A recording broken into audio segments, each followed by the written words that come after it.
اعوذ باللہ من الشیطان الرجیم بسم اللہ الرحمن الرحیم وَلَقَدْ أَرْسَلْنَا مُوسَى بِآيَاتِنَا وَسُلْطَانٍ مُبِينٍ، اور البتہ تحقیق ہم نے موسیٰ کو اپنی نشانیاں اور بڑی دلیل کے ساتھ ہم نے بھیجا۔ آپ کو معلوم ہے سورہ ہود میں پیغمبروں کے واقعات ترتیب سے چل رہے ہیں۔ نوح علیہ السلام کا واقعہ، پھر قوم عاد، پھر قوم سمود، پھر اس کے بعد لوط علیہ السلام کی قوم کا واقعہ، پھر شعیب علیہ السلام کا واقعہ۔ یہ ساری واقعات ترتیب سے چل رہے ہیں۔ اس کے بعد موسیٰ علیہ السلام کا، کیونکہ موسیٰ علیہ السلام کا جو وقت ہے وہ پھر شعیب علیہ السلام کے بھی بعد ہے۔ وَلَقَدْ أَرْسَلْنَا مُوسَى بِآيَاتِنَا، ہم نے نشانیوں کے ساتھ، وَسُلْطَانٍ مُبِينٍ، سلطان کہتے ہیں واضح دلیل کو، مبین کا معنی بھی واضح۔ تو بِآيَاتِنَا سے مراد عام معجزے ہیں، اور سلطان مبین سے مراد بہت بڑا معجزہ۔ تو اکثر مفسرین اس طرف گئے ہیں کہ اس سے مراد ہے جو لاٹھی کو سانپ بنا دینا، اور وہ جو مقابلہ ہوا تھا موسیٰ علیہ السلام کا جادوگروں کے ساتھ، کہ ہزاروں جادوگروں کو موسیٰ علیہ السلام نے ہرا دیا، اور سب نے بیک زبان یہ اقرار کیا کہ آپ اللہ کے سچے پیغمبر ہیں۔ تو اتنی واضح دلائل کے ساتھ ہم نے بھیجا۔ یہ قرآن کیوں کہہ رہے ہیں واضح دلائل کے ساتھ؟ تاکہ آگے جو فرعونیوں کو عذاب ہو رہا ہے اس کی وجہ سمجھ میں آئے کہ اللہ نے فرعون کو آگ میں داخل کیا، فرعون کے پیچھے چلنے والوں کو آگ میں داخل کیا۔ لوگ یہ نہ سمجھیں کہ اللہ تعالیٰ ظالم ہے۔ اللہ نے بتا دیا میں نے آگ میں اس لیے داخل کیا کہ میں نے موسیٰ کے برحق ہونے کے صرف نشانیاں نہیں بلکہ بہت بڑی بڑی نشانیاں دے کے موسیٰ کو بھیجا ہے میں نے۔ تو پھر تو بنتی ہے، آگ بنتی ہے کہ جو نہیں مانے گا پیغمبر کی وہ حقیقت میں اللہ کا انکار کر رہا ہے، جو اللہ کی نہیں مانے گا اس کا ٹھکانہ جہنم کی آگ ہی ہو سکتی ہے۔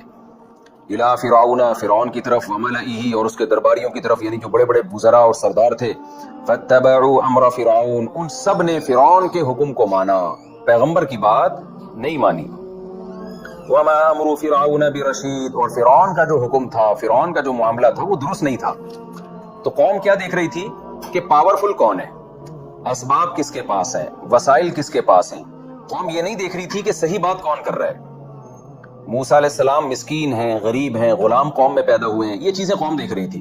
اور فرعون کے بارے میں دیکھ رہی تھی طاقتور ہے، بادشاہ ہے، حکومت میں ہے، ترقی یافتہ ہے۔ تو یہی بیماری آج بھی لوگوں میں پائی جاتی ہے۔ لوگ یہ نہیں دیکھ رہے ہوتے کہ صحیح بات کون کر رہا ہے۔ تبھی تو دیکھیں نا مولویوں کا مذاق اڑاتے ہیں، ان کو کیا پتا نالج کا، ان کو کیا پتا دنیا کا۔ بھائی بات صحیح کون کر رہا ہے اس کو نہیں دیکھا جاتا۔ ترقی دیکھی جاتی ہے، وسائل کس کے پاس ہے، ترقی کس کے پاس ہے۔ تو قرآن نے اس کا جواب دے دیا، انہوں نے فرعون کو فالو کیا۔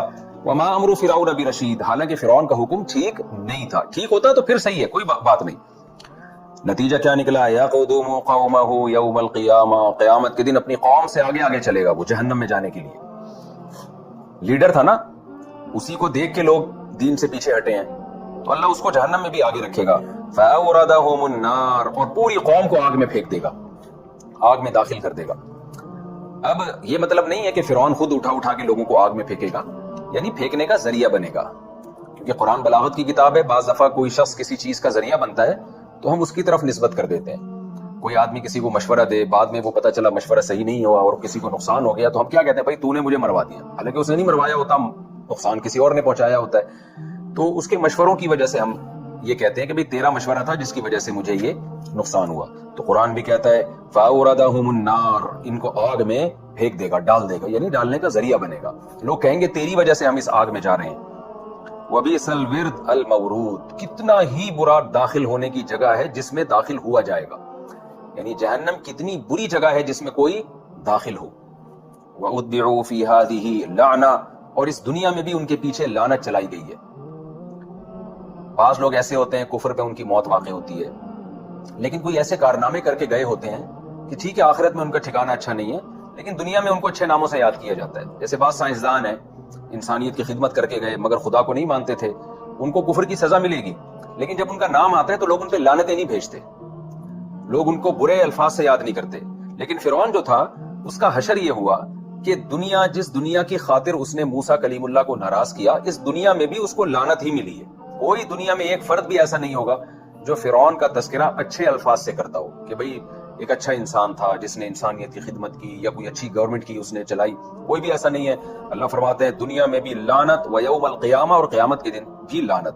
بئس الرفد، کتنا ہی برا گفٹ ہے، المرفوض، جو فرعون کو دیا گیا، یعنی یہ تحفہ اس کو ملا ہے حضرت موسیٰ علیہ السلام کی نافرمانی کا، یہ گفٹ ملا۔ یہ اللہ تعالیٰ نے نا اس کو انعام اور گفٹ سے تعبیر کیا ہے تاکہ اس کی برائی اور زیادہ واضح ہو۔ جیسے ہم کسی کو جب سزا سناتے ہیں نا تو کہتے ہیں کہ اس کو سخت ٹینشن میں ڈالنے کے لیے ہم کیا کہتے ہیں؟ تمہارے لیے تو میرے پاس ایک بڑا گفٹ رکھا ہوا ہے۔ وہ گفٹ کیا ہے کہ تمہاری تو موت کا فیصلہ ہو چکا ہے، بعض دفعہ ہم اس کو بری خبر کو خوشخبری سے تعبیر کرتے ہیں کہ تمہارے لیے تو خوشخبری ہے، وہ یہ ہے کہ تمہاری موت کا فیصلہ ہو چکا ہے۔ تو اللہ تعالیٰ بھی برائی کی شناعت کو بیان کرنے کے لیے، اس کی برائی کو بیان کرنے کے لیے، اور جس شخص کو سزا دی جا رہی ہے نا اس کو، اور اس کے تاکہ اس کو ندامت ہو اور اس کو احساس ہو کہ میں نے کتنا غلط کیا ہے، تو اللہ بھی وہ الفاظ استعمال کرتے ہیں جو عام زبان میں ہم استعمال کر رہے ہوتے ہیں۔ اس لیے قرآن نے کہا بے سر رفت، کتنا ہی برا گفٹ ہے، کتنا ہی برا انعام ہے، کتنا ہی برا تحفہ ہے، المرفوض، جو تحفہ دیا گیا ہے فرعون اور اس کی قوم کو۔ یہ تحفہ وہ ہوتا ہے نا عام طور پر جو کسی کے اکرام میں دیا جاتا ہے، تو اللہ کہتے ہیں تو نے حرکتیں ایسی کی ہیں کہ تیرے اکرام میں یہ گفٹ تجھے دیا گیا ہے۔